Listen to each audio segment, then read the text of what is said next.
मी फळ्यावर दोन वेगवेगळ्या आकृत्या काढल्या. या आकृतीचं नाव काय? या आकृतीचं नाव काय? हा चौकोन नाही का? मग हा चौरस आहे का?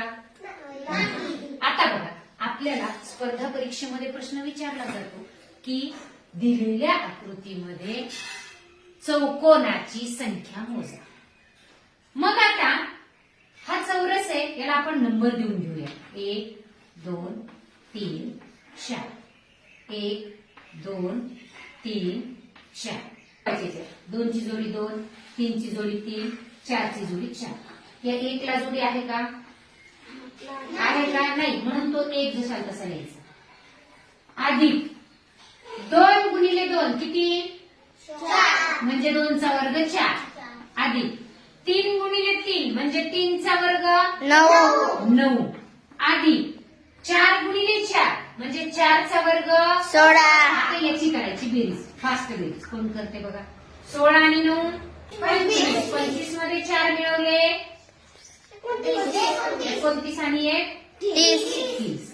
बघा, म्हणजे या चौरसामधील चौकोनांची संख्या किती आली?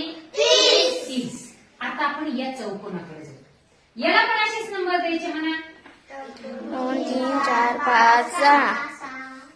2 3 4. बघा, दिलेले नंबर कळाले. आता काय करायचं?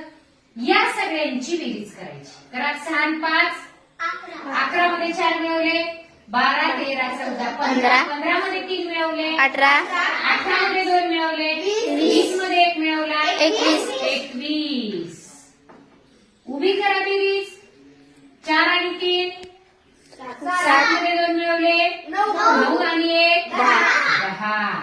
म्हणजे अशी बेरीज आली 10 आणि अशी बेरीज आली 21. आणि आता काहीच करायचं नाही. त्याला 21 हे गुणिले 10 करायचे. 21 गुणिले 10 शून्याचा गुणाकार माहितीये. 21 गुणिले 10 21 10 110. या आकृतीमधील चौकोनांची संख्या किती झाली? 210. या चौरस आकृतीमधील चौकोनांची संख्या किती झाली? 30. आहेत की नाही ह्या दोन वेगवेगळ्या आकृत्या? मग यामधील चौकोनांची संख्या मोजण्यासाठी ही ट्रिक वापरायची. ज्यावेळेस समान चौकोन असते, चौरसामध्ये समान चौकोन येतात ना, मग त्यासाठी अशा जोड्या लावून वर्गसंख्यांची बेरीज करायची आणि चौकोनामध्ये अशी आडवी बेरीज उभी बेरीज त्या दोन्हींचा गुणाकार करायचा. आलेली त्यांच्या आतील चौकोनांची संख्या असते. आहे सोपं?